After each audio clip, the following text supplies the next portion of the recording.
In the last lecture, we discussed the symmetry relations for Fourier transform.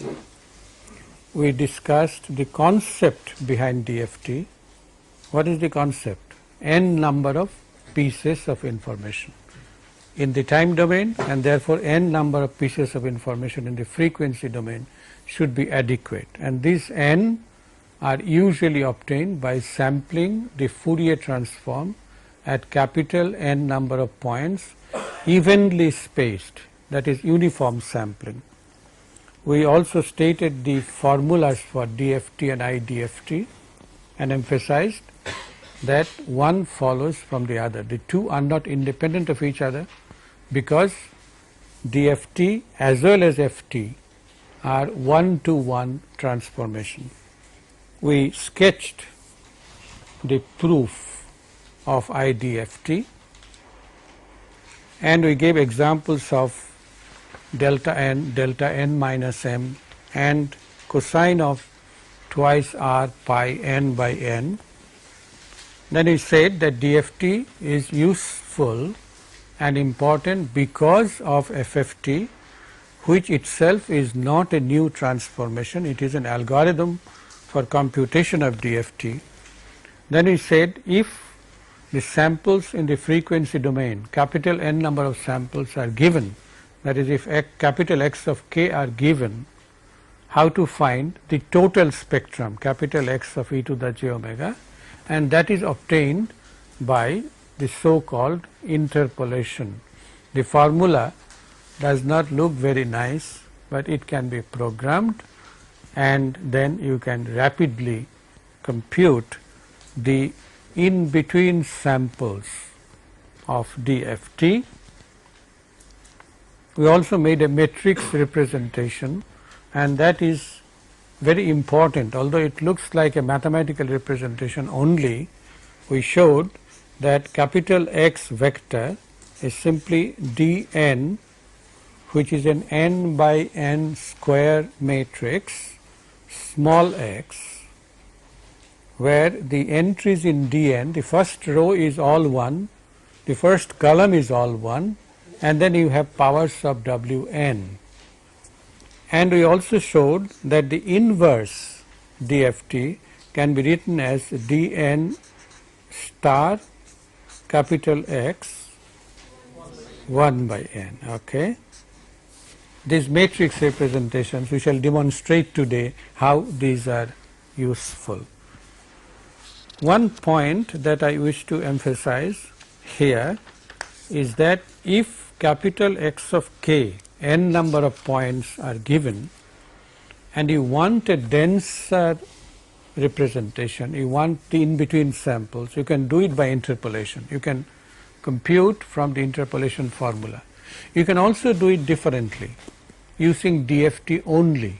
Suppose your X of n exists from n equal to 0 to n minus 1, and you wish to compute X of k for k equal to 0 to no, not that, k equal to 0 to n minus 1, this is the usual DFT. But suppose you want to compute X of k not at twice pi by n intervals, but at smaller intervals. That is what we mean by interpolation. Suppose we make, instead of capital N, we make capital M. We want to, where capital M is much greater than n. If n is 128, maybe you wish to compute at 1024 points, capital M may be 1024, then it will be a very dense representation, and the envelope shall represent almost accurately capital X of e to the j omega. What you can do is, the alternative is, which is sometimes preferable, if you have an FFT algorithm and increasing the number of points is not a problem, what you do is you pad the necessary number of zeros to X of n such that its length becomes capital M. Agreed? You have x0, x n minus 1, then you pad 0, 0, 0, 0 up to m minus 1. Take this sequence instead of the original sequence. That you have padded a sufficient number of zeros also simplifies the computation, because the 0 multiplied by anything is 0. But if you compute the m point DFT of this sequence, of this extended sequence, then you shall get samples at intervals of twice pi by m. Agreed?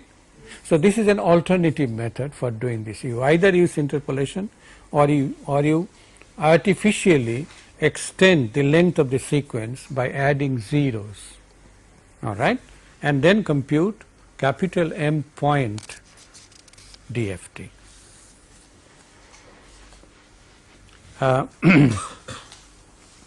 Then we go to DFT properties. Once again, the proofs shall be left to you, but I shall explain while discussing the properties what their import or significance is and how to derive them. So we use these two sequences, g of n and h of n, whose DFT, capital N point DFT, are capital G of k and h of k. The first property, as is true about all transformations, is linearity. That is, alpha g of n plus beta h of n shall give you alpha capital G of k plus beta h of k. Now, in ordinary Fourier transforms, we showed that if the sequence is delayed, then the output transform is multiplied by a factor. If the sequence is delayed, in ordinary Fourier transform, if the sequence is delayed by one sample, then the output is multiplied by e to the j, e to the j, e to the minus j omega. Okay. n0 samples, then e to the minus j n0 omega. Here, if you have a sample between 0 and n minus 1 and you delay it by one sample, then you go out of the range of vision, and therefore you have to define some other kind of delay and some other kind of shift, such that even after the shift the sequence remains in the range of vision. All right. So what you do is you define what is called circular shift. Let's understand how circular shift occurs. It's like a circle along which a group of people are sitting, and one shifts to the right or to the left. Then the last one comes and occupies the vacant position. This is circular shift, but I shall explain this with the help of a figure.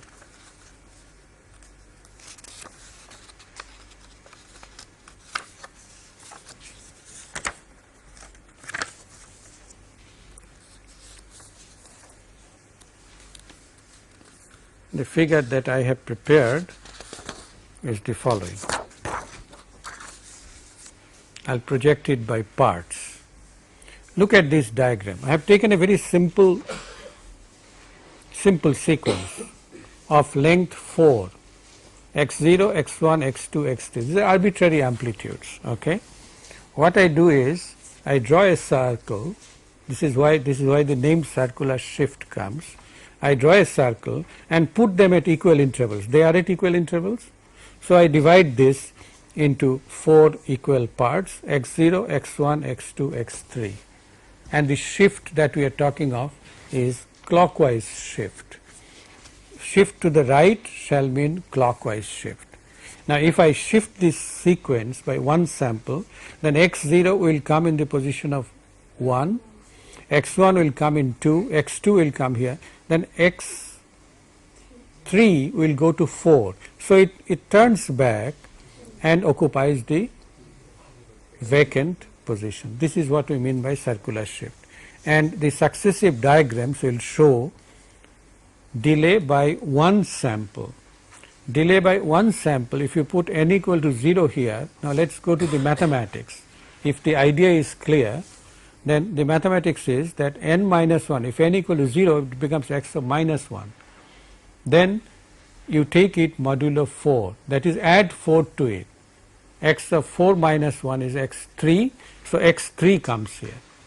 And then the other 3 sequences shifted by 1. So in terms of circular shift, x0 goes to this position, and so x3 is driven out of this to occupy the vacant position. Agree? This is what we mean by circular shift. Second second example, n minus 2 delayed by 2 samples, so x0 and x1 come here, and the other 2 positions, you see, it is one sample delay on this. So x0 comes here, x1, then x2 goes here and x3 goes here. No position is vacant. Our range of vision is still from 0 to 3. Agreed? Otherwise, DFT does not make sense. DFT freezes the range of vision to 0 to capital N minus 1. And finally, x of n minus 3 modulo 4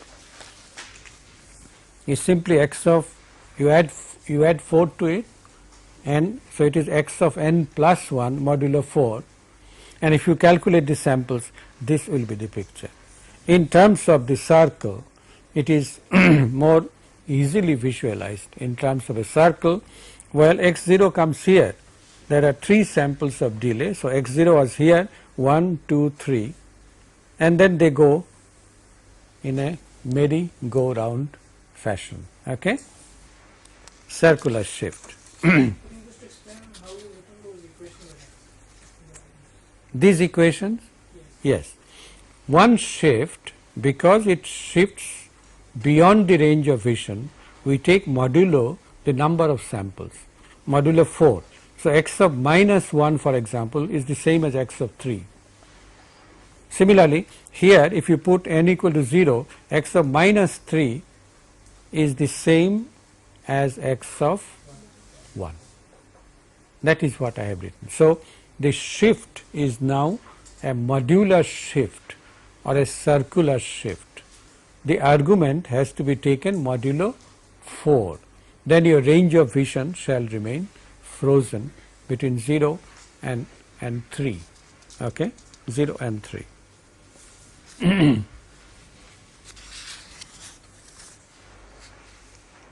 So if you make a circular time shift, that is, if you shift n0, what are the possible values of n0? N0 must remain within the range of vision. Okay, so you take modulo n, then the DFT shall be Wn raised to the power k n0 g of k.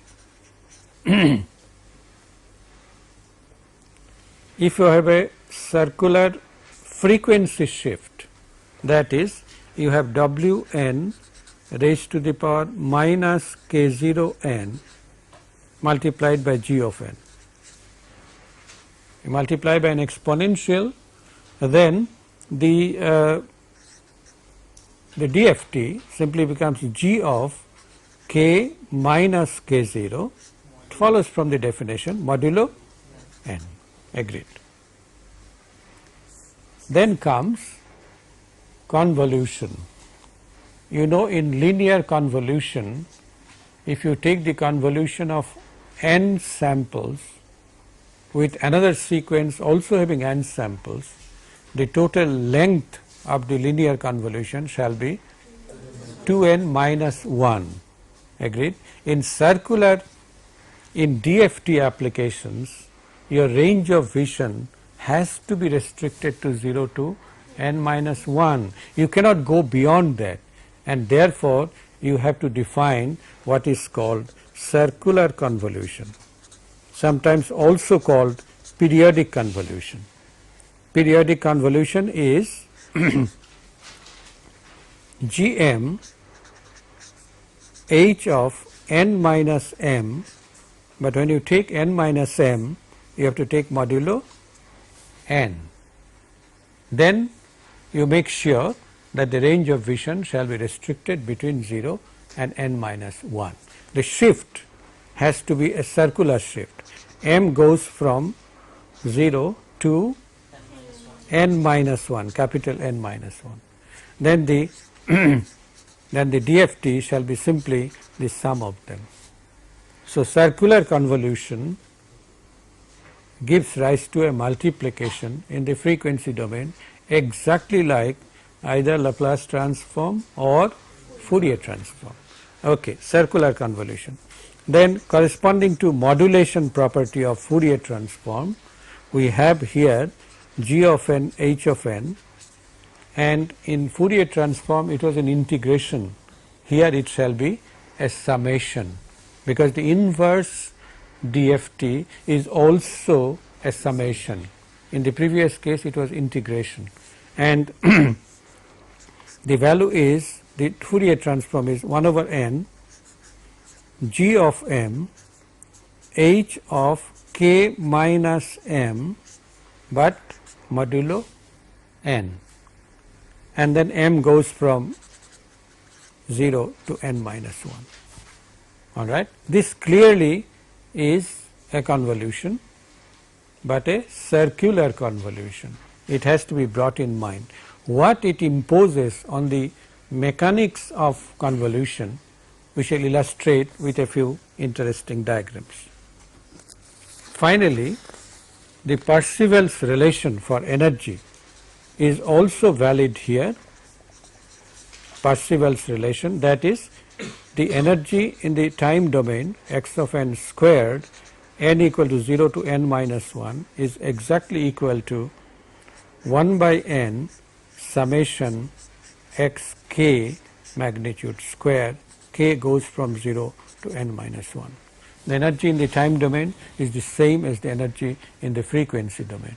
In Fourier transform, this involved an integration. Here it is a summation. So, DFT makes life simple. You do not have to integrate, it is all summation, and mechanization in the computer is much easier. In any case, if you have to compute Fourier transform by a computer, you shall have to make grids. You shall have to compute. Digital computer only understands intervals. It cannot compute a continuum of variable. Okay? So, DFT makes life simple in applications of DSP to practical problems. Now, let us understand what we mean by circular convolution. Circular convolution. If we have two sequences g of n and h of n, then the linear convolution, let us call it y L of n, linear convolution, which we denote by a star, is simply given by g of m h of n minus m, this linear convolution. M goes from 0 to n minus 1, because they are finite sequences of length capital N, and y L n has to be computed from n equal to 0, 1 up to twice m minus 2. This is why I was pausing. The length has to be 2m minus 1. So, the last sample must have an index of 2m minus 2. This is linear convolution. Circular convolution, on the other hand, which we denote by a subscript c, is written to emphasize that it is n point and that it is a circular convolution. We simply, instead of a star, we simply include n within a circle. G of n, circular convolution h of n, is by definition equal to g of m h of n minus m modulo n, m goes from 0 to capital N minus 1. Okay. To understand this a little more deeply, let us consider a simple example. Let us take two 4-point sequences. The number of points has to be same in circular convolution. This is not necessarily true in linear convolution. You can have an arbitrary number of points, but in circular convolution your number of points have to be the same. The example that we take is g of n is 1, 2, 0, 1, 4 samples, and this is n equal to 0. The arrow shall indicate n equal to 0. H of n is also a 4-point, and the samples are 2, 2, 1 and 1. Now let us see what circular convolution means. First we will show it, we will do this in 3 or 4 different manners. Then you make your choice, whichever appears simple to you. I have prepared a slide.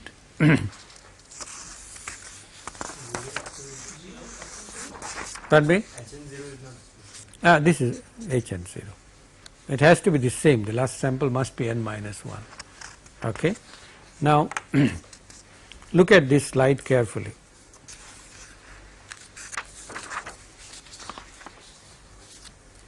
I have to take another.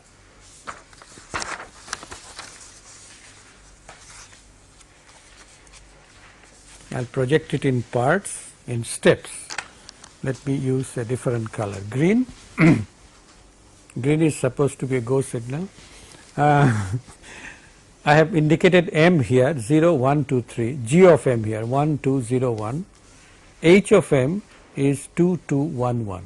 So far so good.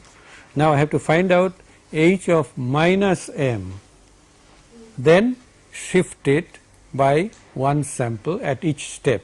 Now h of minus m, if I do this, then this part will flip back. In other words, we shall start from minus 3. We can't do that. We must start from 0. So we take h of minus m modulo 4. H of minus m modulo 4, which means that 0 comes here. 0 is 0, but 1, when you get minus 1, it will be 4 minus 1, that is 3. So x3, 1, this 1 comes here. I have indicated by an arrow. Then h of minus 2 is the same as h of 2, so this 1 comes here directly. And h of minus 3 is the same as h of 1, and therefore this comes here. Agreed? Is this clear? I have taken modulo 4, so that my range of vision is 0, 2, 3. Then at this point, since n is equal to 0, if you recall the summation, what was the summation? G of m, h of n minus m, m equal to 0 to n minus 1. If you recall the summation, then for n equal to 0, this is my yc of n. For n equal to 0, I have h of minus m. H of minus m is already here, and therefore I can multiply sample by sample and add them. Multiply 1 by 2, 1 by 2, then 2 by 1, 2 by 1, 0 by 1, that is 0, and then 1 by 2, 1 into 2, and the sum is 6. I have calculated yc of 0. See what happens next. I have to find h of 1 minus m.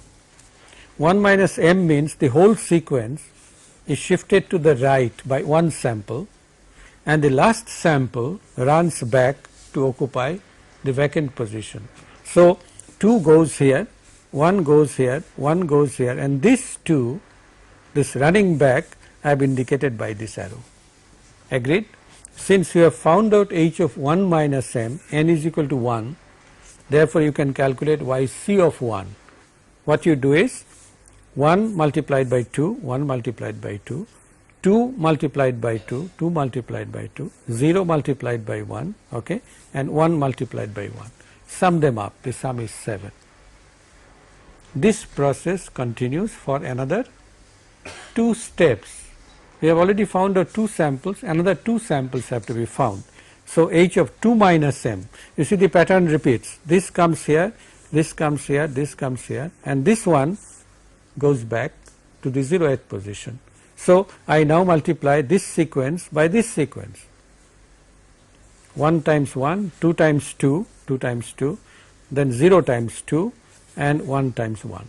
The sum is 6. Finally, the last sample, once you do the first step, then the other steps are very simple. All you have to do is to repeat this arrow pattern. You see, this arrow pattern is the same as this arrow pattern, same as this arrow pattern. 1 comes here, 2, 2, 1. And then you multiply this sequence by this sequence. 1 times 1, 2 times 1, 0 times 2, 1 times 2, and the sum is 5. And therefore, finally, my yc of n becomes 6, 7, 6, 5, 4 samples. That is what I wanted. Okay. All right. Do not worry if you have not been able to take it down. I have prepared some copies which I shall distribute at the end of the class. How do we mechanize this? Well, I gave you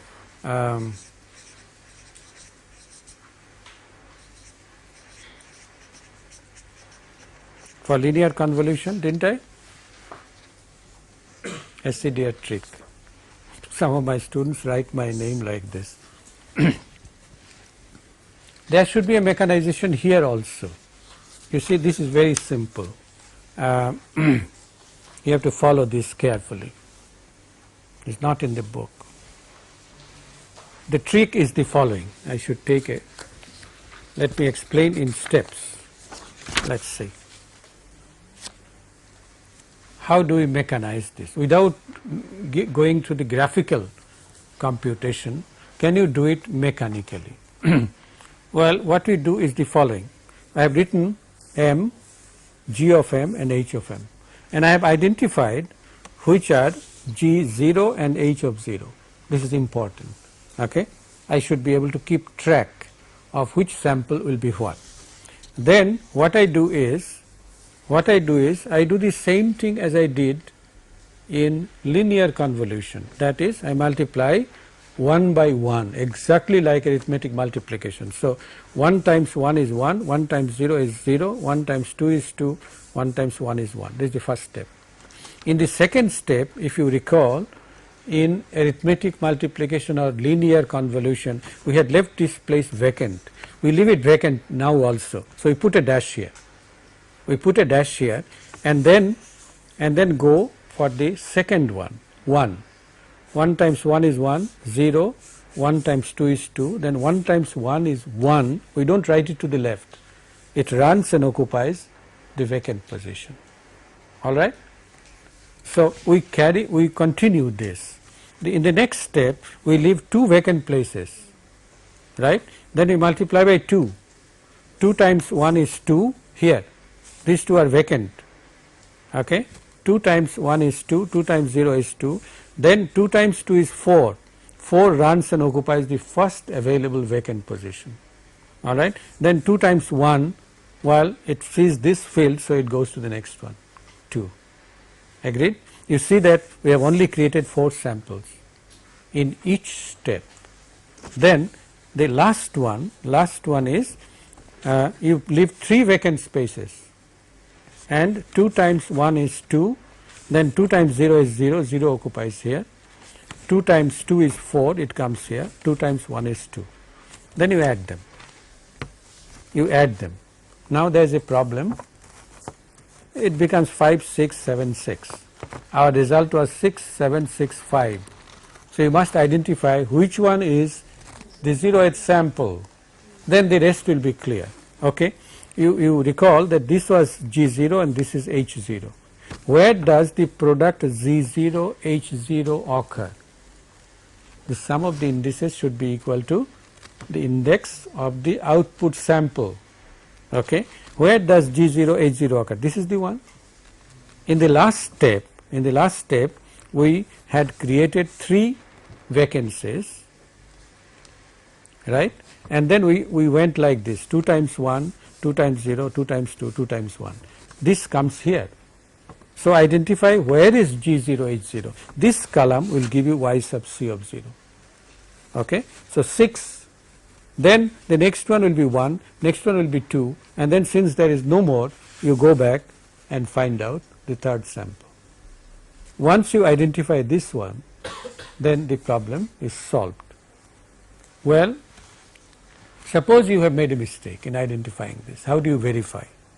Well, go back to the first sample here, first product. What is this? This is a multiplication of G3 and H3. The sum of the indices should be equal to the index of the output. Now 3 plus 3 is 6. We don't have a 6th sample, but 6 modulo 4 is 2. So this must be YC of 2. Do you understand this? So you can verify whether you have done it correctly or not. All right? I have an extra slide which I will give you at the end of the class.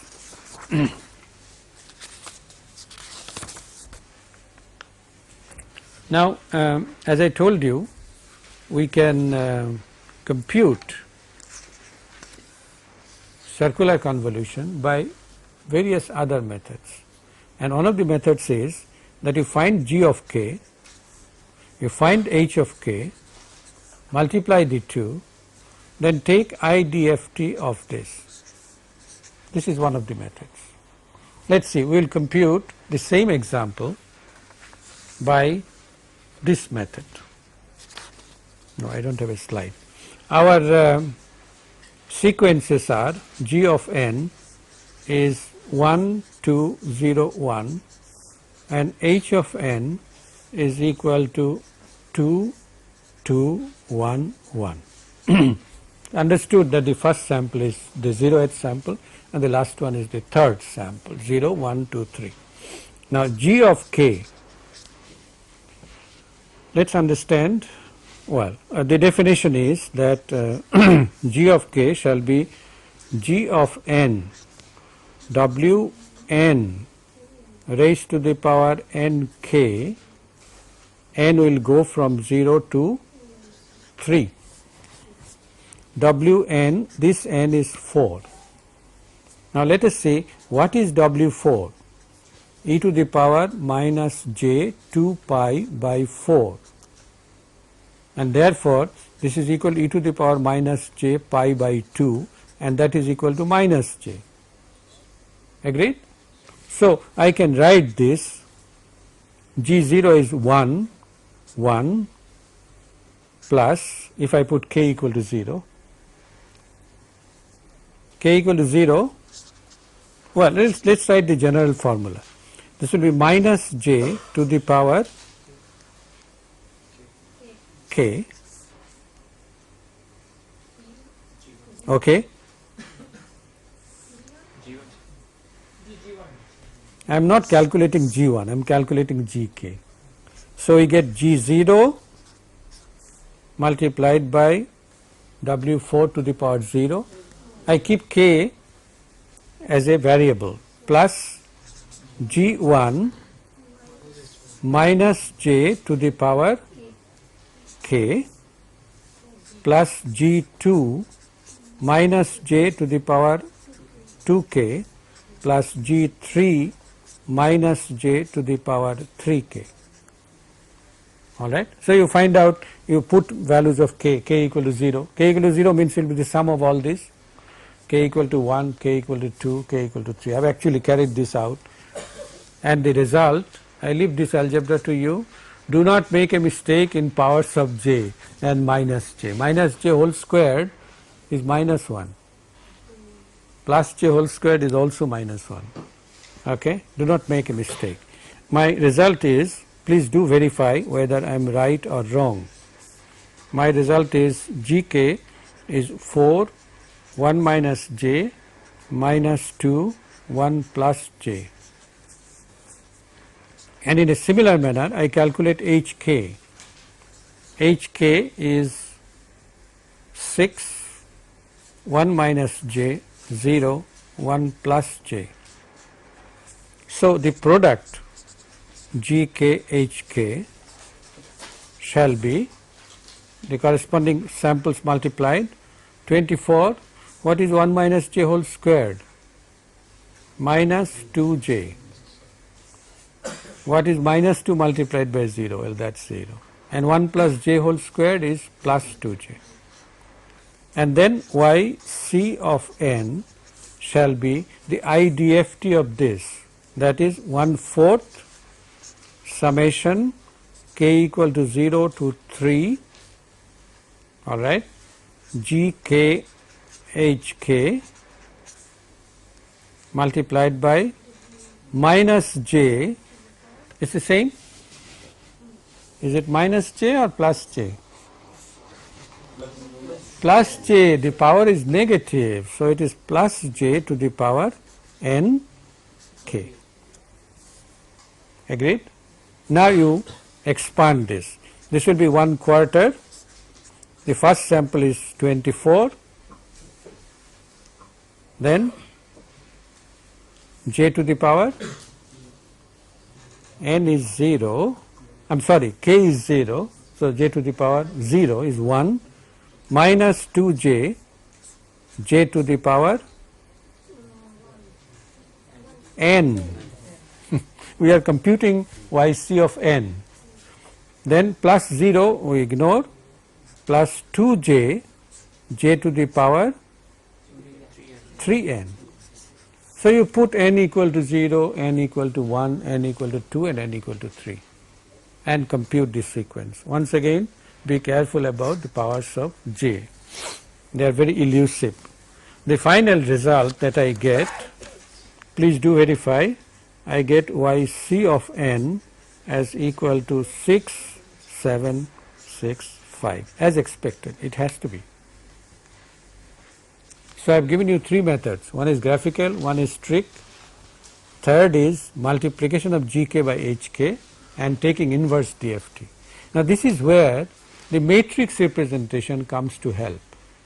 You see, if I want to find out g of k and h of k, we found out by writing the summation and multiplying and finding out each sample, multiplying sample by sample and then taking the inverse.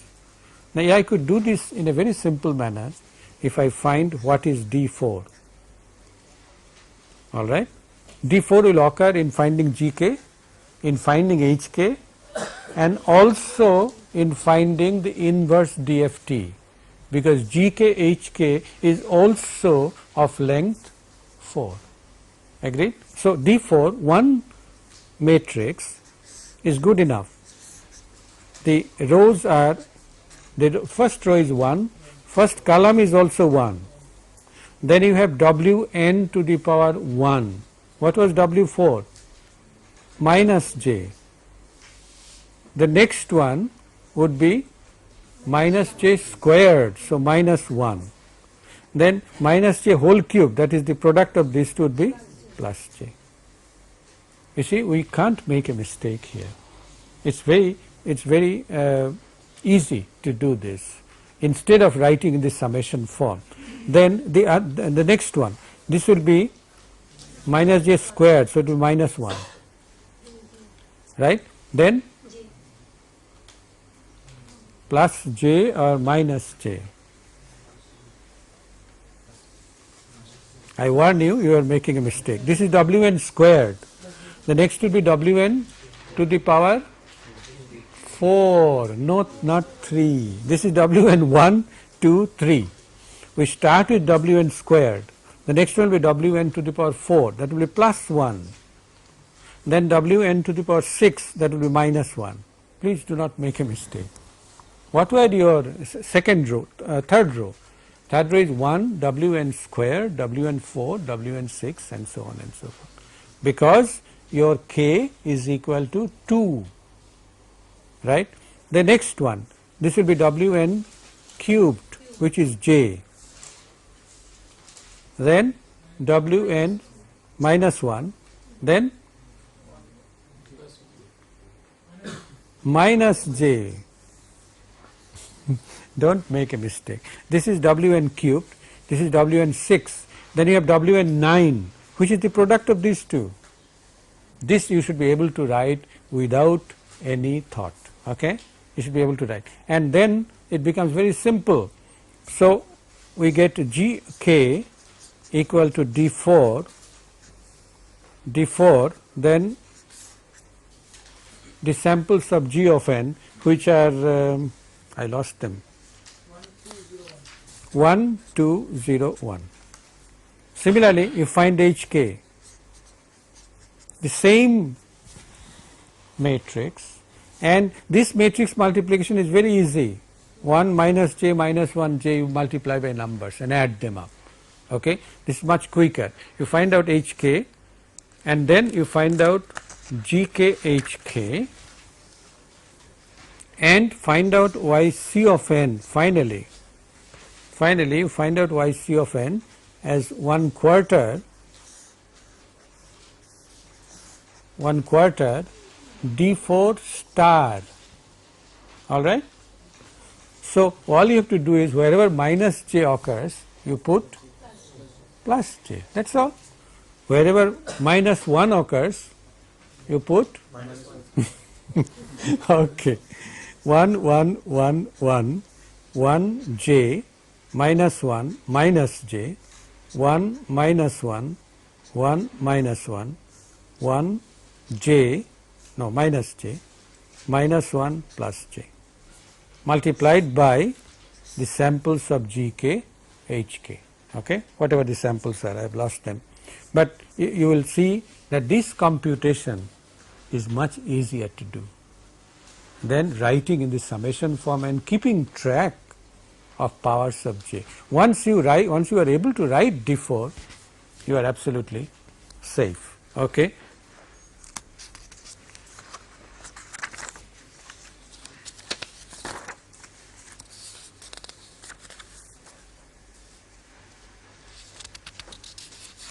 The next point is, what is the use of this? What is the use of circular convolution? Well, the use is in computing linear convolution. You can compute linear convolution by using circular convolution. And circular convolution means you don't compute like we did here. If the number of samples is large, you may not be able to compute by hand. You have to take help of computer. And what help? You use DFT. If this number of samples is large, then you take the DFT of both the sequences, multiply them and find IDFT. But how do we carry out linear convolution? In linear convolution, as you know, the number of samples may not be the same, number one. Number of samples in the individual sequences may not be the same. And the total number of samples in the output, that is the linear convolution, is n1 plus n2 minus 1. And therefore, what we do is we apply the same trick that we have been applying so far. We pad zeros. I have enunciated this by means of a slide here, which I will project gradually. Okay. I said I have to compute linear convolution of this sequence, same example, 1 2 0 1 and 2 2 1 1. Then I know that my output shall go from n equal to 0 to 8 minus 1, 7 will be the length. So we shall go from 0 to 6. Agreed? Or 0 to 7?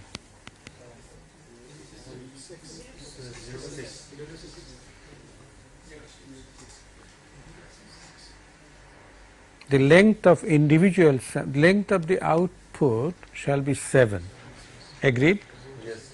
And therefore we must have 7 samples in both the two input sequences.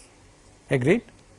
If we want to compute by circular convolution, number of samples should be the same.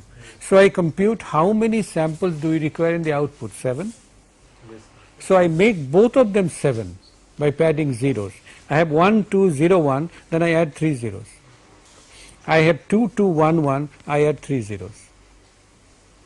And compute the circular convolution by any one of the tricks. If the number of samples is large, then I shall use FFT.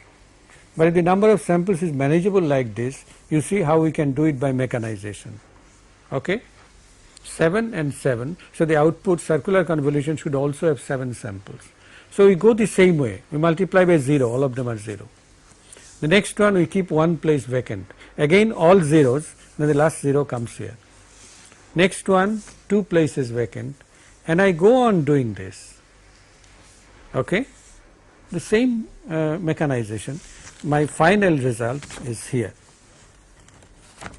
And then to find out which one is my YC of 0, I find out where is H0, H0. Well, this column shall give you YC of 0. Let me raise it. This will give me YC of 0. Then 1, 2, 3, 4, 5, and you come back, this must be the 6th. Okay? So, I can compute linear convolution by using circular convolution.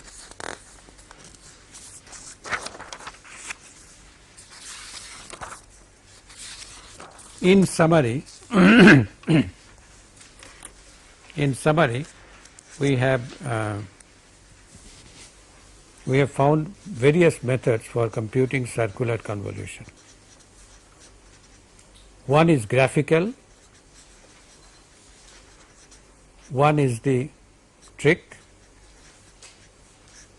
that is the mechanization. Now, one of the disadvantages of the mechanization is that you lose track of the physical picture. But for an engineer, once you have got the concept, you should be able to mechanize it.